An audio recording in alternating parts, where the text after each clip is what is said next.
በስመ አብ ወወልድ ወመንፈስ ቅዱስ አሐዱ አምላክ አሜን። እንዴት ቆያችሁ?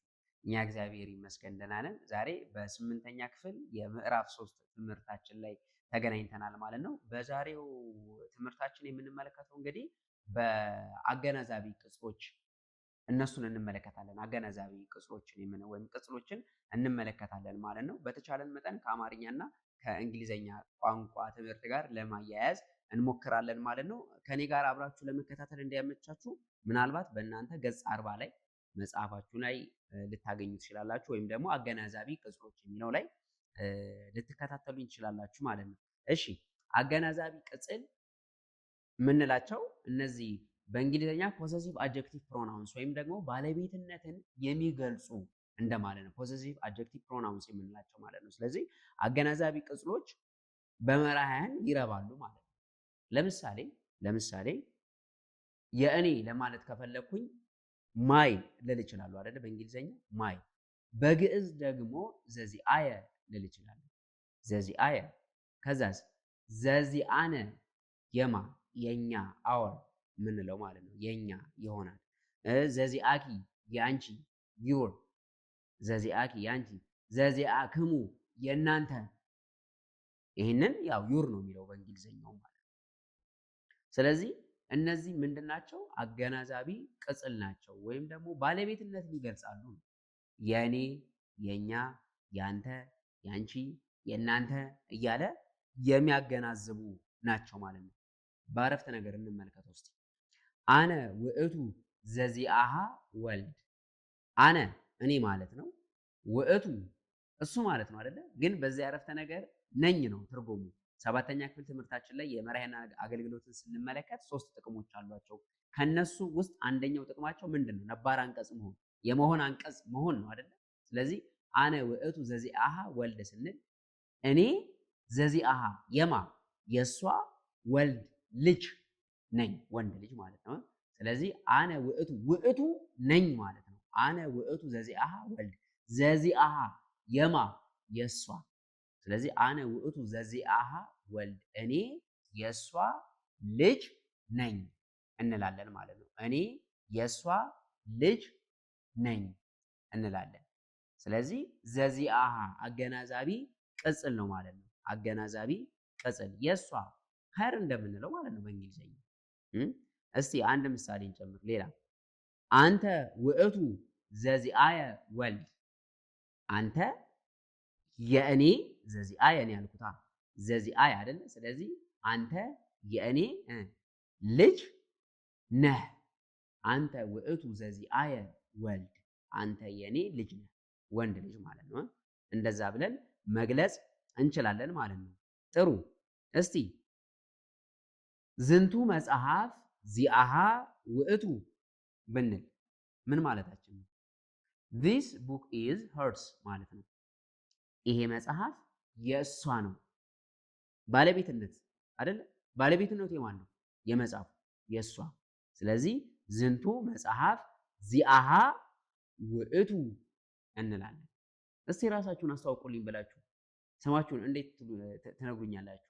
ስመ ዚአየ አይደለ? የእኔ ስም። የማ ስም?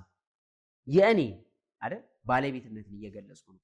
ስለዚህ ስመ ዚአየ ትሉና እከሌ ውእቱ ትላላችሁ። ግልጽ ነው።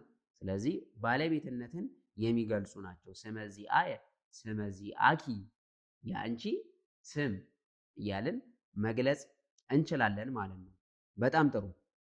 አንድ ምሳሌ እንጨምር። this is my book ካልኩኝ ይሄ መጽሐፍ የኔ ነው። ስለዚህ ዝንቱ ውእቱ ዘዚአየ መጽሐፍ፣ ይሄ መጽሐፍ ዘዚአየ የማን ነው? የእኔ ነው። ስለዚህ በዚህ መልኩ አገናዛቢ ቅጽሎችን በ10 መራሕያን ምን ማድረግ እንችላለን ማለት ነው? ማርባት እንችላለን ማለት ነው። ጥሩ። ወደ ሌላው ርዕስ እንሂድ። መስተዋድዳንን እንዴት በ10 መራሕያን ማርባት እንችላለን? መስተዋድዳንን እንዴት በ10 መራሕያን ማርባት እንችላለን? በእንግሊዘኛ ፕሪፖዚሽን የምንላቸው ማለት ነው። ፕሪፖዚሽን ኢን፣ ኦን የምንላቸው ማለት ነው። በግዕዝ ለምሳሌ ዲበ፣ ላይለ እንላቸዋለን። ብዙ አሉ፣ እንመለከታቸዋለን።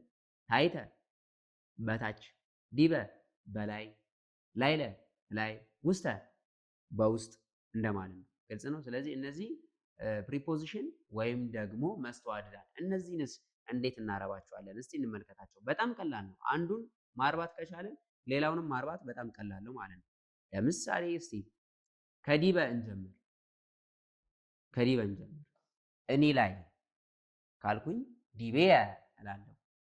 እኛ ላይ ዲቤነ፣ አንተ ላይ ዲቤከ፣ አንቺ ላይ ዲቤኪ፣ እናንተ ላይ ለወንዶች ዲቤክሙ፣ ለሴቶች ዲቤክን፣ ከዛስ ለሱ ዲቤሁ፣ ዲቤሆሙ ለነሱ፣ ዲቤሃ እሷ ላይ፣ ዲቤሆን እነሱ ላይ ብለን ማርባት እንችላለን። ስለዚህ ላይለን አርቡልኝ ብላችሁ በአስሩ ማርያም በጣም ቀላሉ አይደለ? ላይሌየ፣ ላይሌነ፣ ላይሌከ፣ ላይሌክሙ፣ ላይሌኪ፣ ላይሌክን፣ ላይሌሃ፣ ላይሌሁ፣ ላይሌሆሙ፣ ላይሌሆን ብለን በአስሩ መራያን ማርባት እንችላለን። አንዱን ማርባት ከቻለን በጣም ቀላል ስለሆነ ማለት ነው። ከዚህ በፊትም ተምረነዋል። ታስታውሱ እንደሆነ ግሶችን ስናረባ በአስሩ መራያን ስናረባ አንዱን ይዘን ሌላውን መስራት እንችላለን። አመል ከሌለባቸው ውጪ ማለት ነው።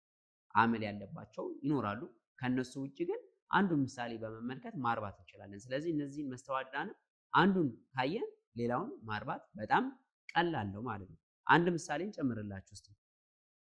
መንገለ ማለት ያው ወደ እንደማለት ነው። ስለዚህ መንገሌየ ወደ እኔ፣ መንገሌነ ወደ እኛ፣ መንገሌከ ወደ አንተ፣ መንገሌክሙ ወደ እናንተ ለወንዶች ማለት ነው። መንገሌኪ ወደ አንቺ፣ መንገሌክን ወደ እናንተ ለሴቶች። ከዛስ መንገሌሁ ወደ እሱ፣ መንገሌሆሙ ወደ እነሱ፣ መንገሌሃ ወደ እሷ፣ መንገሌሆን ወደ እነሱ ለምን ለሴቶች። መስተዋድዳንን በዚህ መልኩ ማርባት እንችላለን ማለት ነው። እሺ እስቲ ይቺን እናንተ ሞክሯት። ቅድመ የሚለውን ቅድመ ማለት በፊት እንደማለት ነው። ቦአ መልአክ ሀቢሃ ወቆመ ቅድሚሃ አይደለም ይላል። ለምሳሌ ቆመ ቅድሚሃ ፊት ለፊቷ ቆመ ወይም በፊቷ ቆመ እንላለን ማለት ነው። ስለዚህ ቅድመ የሚለውን እስቲ እናንተ ሞክሩት። በጣም ቀላል ነው። መቼስ ዲቤየ ካለ ሊል የሚችለው ምንድን ነው?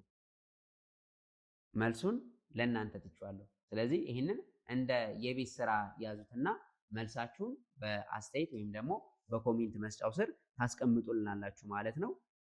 የዛሬው ትምህርታችን ይህን ይመስል ነበረ።